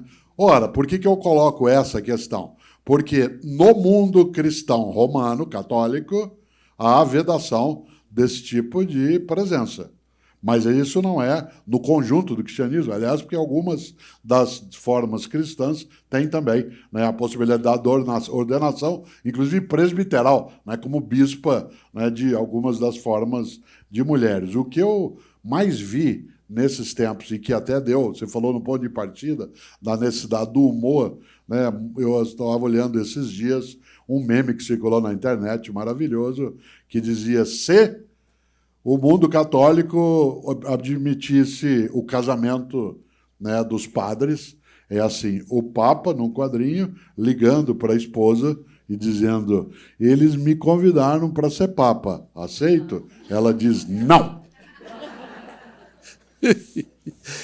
Este é o Bom, isso é o humor. É. Só que é um dos modos em que se busca sair do circuito. E aí eu concluo, e falo isso com frequência. Ah, mas a Igreja Católica não escolhe mulheres. Bom, você é católico? Se você é um problema teu. Se você não é, você se mete nisso por quê? Por que nós ficamos nos metendo na eleição do Papa? Se você é católico, você tem a ver com aquilo. Agora, escolher um, é progressista, é liberal, o que você tem com isso? Só quem é. Eu não discuto, né, quem vai ser o patriarca dentro do mundo ortodoxo, ou quem vai ser, né, aquele que vai ser o rabino na CIP. Essa é uma questão daquela região. Não quer seguir isso, não seja. Concordo. Por que eu estou sendo assim furioso? Porque se eu tivesse, né, possibilidade de trazer a eleição de uma mulher, pode ser que eu fosse formado numa religiosidade onde a calma imperaria. Sim. Não sei. Não, ou será? Eu perguntaria que nem você, será? Eu só quero dar um depoimento que eu sou um garoto. Fui criado na Igreja Católica e fui me afastando da Igreja Católica justamente por sentir um autoritarismo na Igreja Católica, sabe? Que se manifestou no meu braço de uma maneira muito concreta, que foi um beliscão de um padre. Num dia que eu ri dentro da igreja. Olha que loucura. Eu falei, por que o riso é proibido aqui dentro e tal? Mas eu nem tinha tanta enfim, munição para pensar naquela época, mas fui me afastando. É curioso isso. E hoje eu sou praticante de meditação hinduísta e, curiosamente, a Índia, eu tive lá só recentemente na escola onde eu faço esse tipo de meditação, e é muito importante para a minha vida, já faz mais de 30 anos, e, curiosamente, eu me deparei com um país muito machista, obviamente, né? Mas, no hinduísmo, tem essa ironia, né, essa contradição, e tem esse humor também. E hoje a mestra da minha linhagem é uma mulher maravilhosa, espetacular, sensacional, mas é a primeira dentro da linhagem. Então, o meu Papa é uma mulher, é isso que eu tenho para te dizer. Eu não tenho nada a ver com a outra igreja. Meu Papa é mama. O meu papo é... Diga. Só voltando naquilo que você falou, né, desse aumento da procura das pessoas pela religião, há uns 10 anos, se você pegasse uma pesquisa, realmente tinha ali um declínio, e a explicação era que os jovens estavam encontrando respostas na internet, estavam indo lá pesquisar, né? Teve Adão e Eva, o que era exatamente, a Arca de Noé aconteceu, enfim, e não estavam encontrando as respostas emocionais na religião. Mas parece que isso está mudando, e nem faz muito tempo. Se a gente olha hoje, a semana passada, inclusive, eu estava conversando com a economista Débora Bizarria, que é evangélica, que entende muito, enfim, da questão evangélica, e ela fala um aumento enorme, um crescimento enorme principalmente de homens jovens negros de periferia procurando a igreja por se sentirem muito... não sei se tem a ver com essa epidemia de solidão que a gente está vendo, essa questão econômica que a gente está vivendo no mundo todo, não só do Brasil, essa mudança de surgimento e desaparecimento de profissões, que está deixando muitas pessoas perdidas, sem saber para onde caminhar, e, de repente, as pessoas estão encontrando, pelo menos, algumas respostas mais rápidas dentro da religião. Talvez seja isso. Por favor. Obrigada. Boa noite a todos. Boa noite. Primeiramente, quero agradecer à CIP pela oportunidade de aprender tanto, né? A Maria Alice disse que o feminismo, o feminino, né, deve acolher e também ensinar aos homens. Eu, como mãe de menino, eu acho que esse movimento do feminino tem excluído muito o homem e deixado de lado esse papel de nós, mulheres, de ensinar aos homens. Olha, eu apanhei muito por um texto que eu escrevi, que o título era O Feminismo Errou, falando de ter excluído os homens dessa conversa, e deixando, muitas vezes... As mulheres entenderam... Você apanhou de quem? Só para a gente... Apanhei de feministas. Como se eu estivesse colocando essa culpa... mas eu estava me incluindo nessa conversa, ainda que eu fale da importância dos homens abraçarem o feminismo há mais de 10 anos.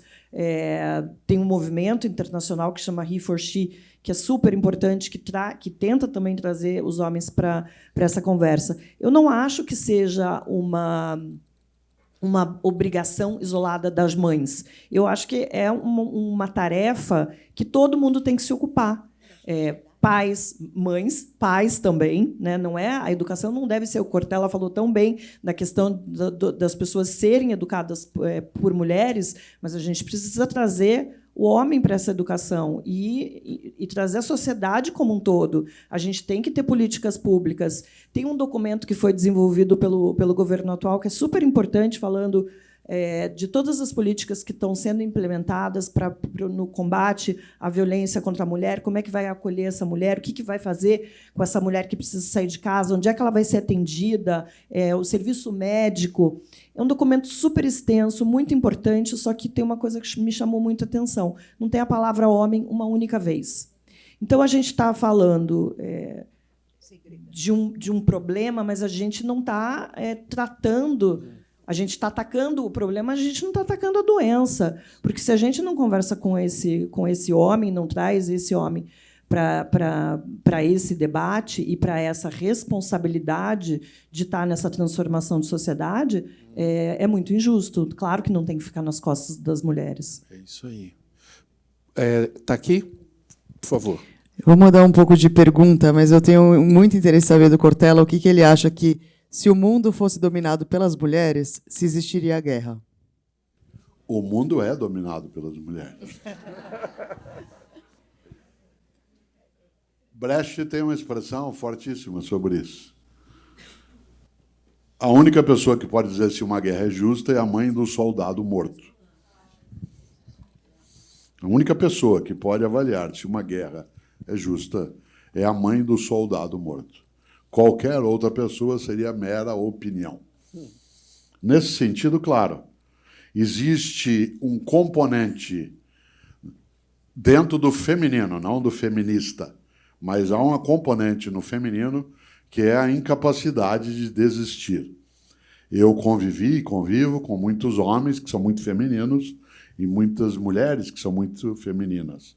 E muitas mulheres que são muito masculinas, no sentido de ter um padrão de ação que se assemelha àquilo que se deseja dentro da construção social, né, de um homem. Por exemplo, algumas gestoras de empresas, ou CEOs, né, que, para poderem ter êxito, elas assumem um pouco de uma personalidade mais masculina na condução. Por outro lado, homens femininos não é algo que tem a ver com sexualidade, tem a ver com o ato. Quase sempre, o exemplo que dou é que o feminino, em larga escala, ele é a incapacidade de desistir da vida. O fato de mulheres poderem, antes de mais nada, gerar como condição de escolha, não é uma tragédia, é dramático. Poderem também serem capazes de cuidar, em boa parte da sociedade, sejam as coletoras, sejam as produtoras, na origem, né, contínua da espécie, fez com que a atenção protetiva à vida fosse maior no feminino. Haja vista que quando você tem, por exemplo, um pediatra homem, né, que é alguém que cuida de um jeito especial, carinhoso, atento, competente, se diz, olha, parece uma moça. E quando você diz uma moça, não é algo machista na expressão, é a capacidade da atenção. É só você olhar e você... Acho que escreveu sobre isso outro dia, ou não eu te vi falando. Penitenciárias. Você tem, nas penitenciárias masculinas, uma profusão de mulheres, de vários modos, que vão no dia das visitas e não desistem. Levam lá o jumbo, né, que é a possibilidade de ter mantimentos, coisas de higiene, mas os presídios femininos eles ficam quase vazios nos dias de visita, a menos que a detenta tenha uma namorada ou uma esposa. Você diz assim, mas isso é porque é assim. Não. Isso aí é um modo em que acho que a ação do feminino tem essa força. Aí concluo, voltando ao Brecht. Todas as vezes que alguém me pergunta o que você acha dessa guerra, desse morticínio, desse fratricídio, seja onde for e que modo for, eu digo, só pode avaliar a mãe do soldado morto, a mãe da pessoa morta, porque a impossibilidade do parto, ao contrário, né, como diz a música, não tem como, a saudade ao revés de um parto.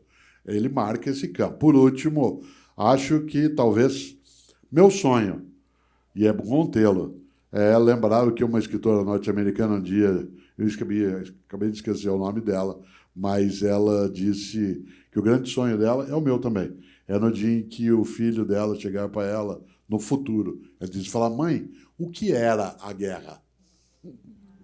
O que era sei que a guerra? Pergunta... Tá aqui? Sei que a pergunta foi para o Cortella, mas queria dar um pitaco sobre isso, porque eu adoraria dizer para você, sim, se as mulheres tivessem o poder sobre tudo que acontece no mundo, não haveria guerras. Mas uma coisa que, infelizmente, acontece é que as mulheres, quando vão chegando a posições de poder, elas vão assumindo características que são masculinas e deixando de lado as características femininas que fariam toda a diferença nessas posições de liderança. Eu falo isso porque eu pesquisei para montar uma palestra, eu fazendo um merchan aqui, que chama Lidere como uma Mulher, que é justamente as mulheres, porque as mulheres mudam até o jeito de se vestir, começam a se vestir como homem para ganhar respeito, para ganhar confiança, para que as pessoas olhem para ela e não questionem a sua qualidade, a sua competência, por causa da roupa que ela está vestindo, ou pela forma com que ela fala, ou pelas ações que ela tem dentro dessa empresa como liderança. Então, acaba deixando de lado todas essas características que são coisas muito bacanas do feminino, que não deveriam, que são, na verdade, talentos desse gênero, sabe, que deveriam ser mais empregados quando elas estão nessas posições de liderança. Então, eu não sei se as mulheres mandassem no mundo, hoje, se tivesse essa inversão, se elas não começariam a agir exatamente como os homens. Eu espero que não. Eu espero que a gente esteja realmente no momento de transição da sociedade, que ainda vai demorar. Talvez eu nem esteja mais aqui quando isso de fato acontecer, mas eu espero que aconteça. Eu vou dar o meu pitaco rapidamente. Se fosse só mulheres mandando no mundo, para mim ia ser do mesmo jeito, principalmente por conta do verbo mandar. Eu acho que aí é que está a questão, né? No autoritarismo, que muitas vezes, e na maioria das vezes, está nas mãos de um homem, que está por conta dessa história que nós temos até aqui. Então, a beleza da coisa mesmo é a complementariedade, é a convivência, que é algo muito difícil nos dias atuais. A convivência. Por isso que eu estou com muita alegria mesmo de estar numa noite aqui com vocês, convivendo com um assunto tão difícil de ser tratado. Bom, eu queria tocar no assunto, boa noite, né, a todos. Queria tocar no assunto, na verdade, de um conceito de masculinidades, saindo do gênero, né, o feminismo, machismo feminista, trazer masculinidades. Eu vou contar uma história rapidinho. Nós temos um coletivo, chama masculinidades.com, no Colégio Equipe. Meu filho está há 11 anos, estuda lá, e a gente criou, em 2023, esse grupo, né, que é um coletivo que a gente trouxe questões para o colégio, porque aconteceram fatos com os adolescentes, em torno de 17 anos, no 2º, 3º ano, que as mães começaram a ficar um pouco preocupadas com o que estava acontecendo, né, dentro, em relação não só às meninas, mas entre eles. E a gente percebeu que a escola não tinha, o corpo docente não tinha preparo para receber essas questões. E nós, mães, um dia eu chamei algumas mães para um café e começamos a fazer uma conversa, entender o que estava acontecendo. Algumas mães vieram porque não sabiam lidar com esses filhos, e outras mães vieram porque entendiam que a escola não estava conseguindo lidar com isso. E nós criamos esse grupo, esse coletivo, em final de 2023. E nós levamos também um questionário do Papo de Homem, que eu acho que algumas pessoas conheçam, que é um grupo que conversa e fala sobre esse tema há 15 anos. Né? E levamos alguns debates, né? Levamos Guilherme Valadares, RK, são pessoas muito envolvidas nesse trabalho. E, durante 2024 inteiro, a gente vem conversando e fazendo vivências, né, junto a esses meninos de 13 a 18 anos. Esse questionário que a gente aplicou é um questionário que vai trouxe o banco de dados para um documentário que chama Meninos, Sonhando com os Homens do Futuro, que vai ser lançado provavelmente no final desse ano. Em 2025, a gente fez vários debates, lives e vivências dentro do colégio para conversar com esses meninos dentro das salas de aula. Então, eu estou contando isso para dizer que assim, existe já coisas acontecendo.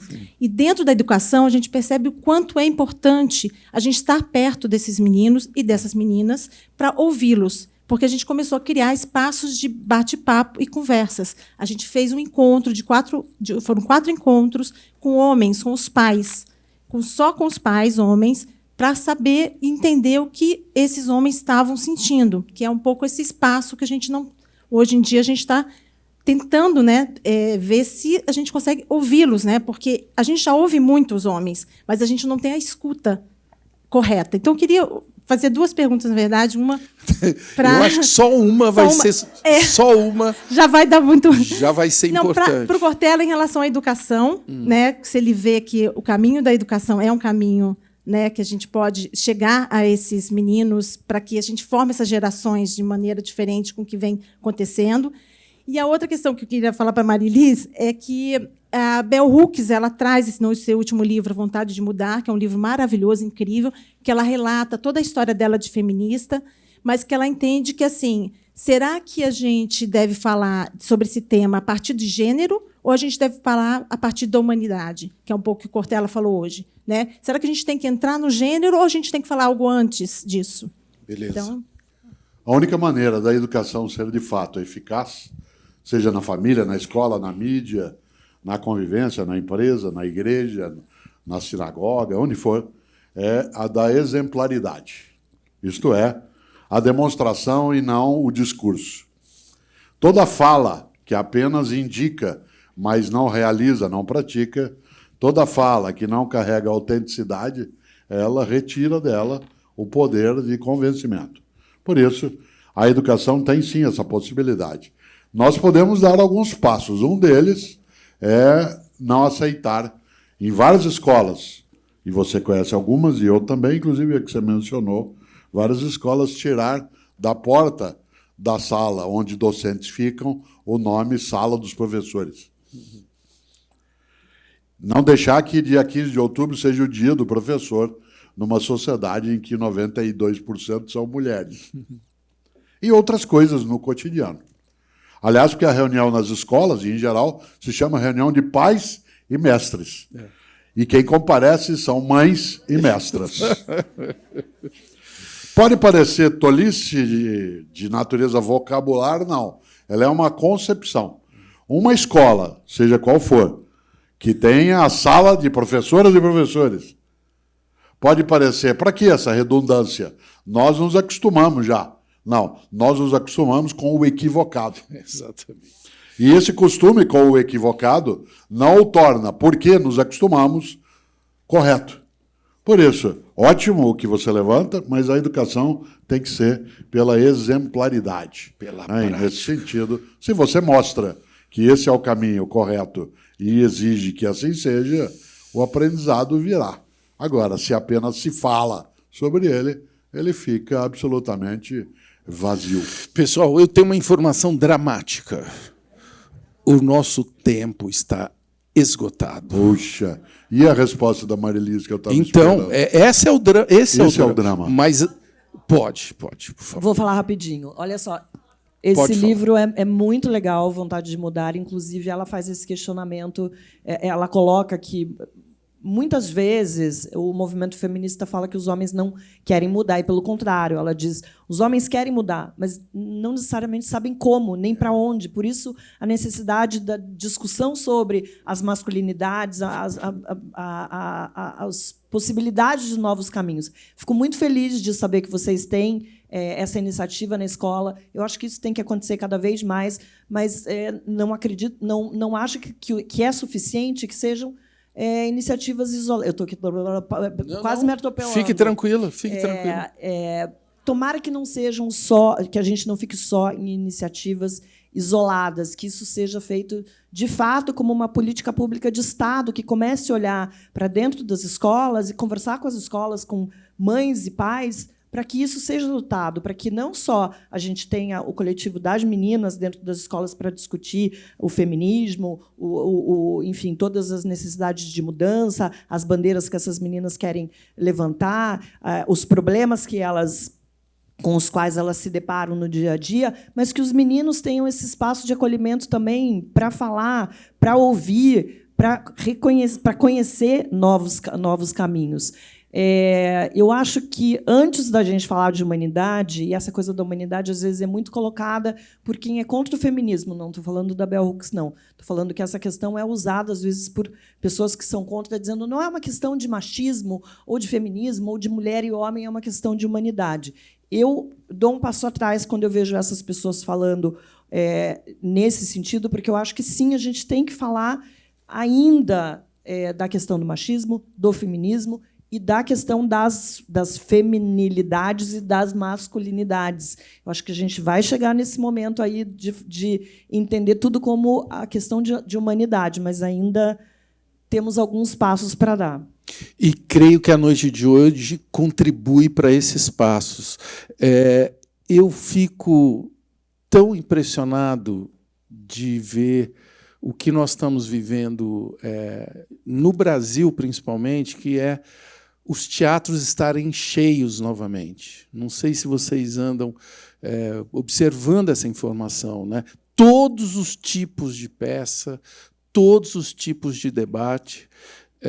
E eu tive a felicidade de estar ontem no Inonite, no Tucarena, e antes de ontem, numa peça assim, fundamental, chamada Macacos, no Sesc Bom Retiro, que fala não apenas do racismo, ele fala do racismo e do tipo de mulher que é mais... é a mulher que está lá no lugar mais difícil que existe, que é a mulher preta. E ontem, no sábado, no dia que eu fui, estava lá a senhora que é mãe do Eduardo, que é aquele menino de 9 anos, que recebeu uma bala perdida lá no Rio de Janeiro.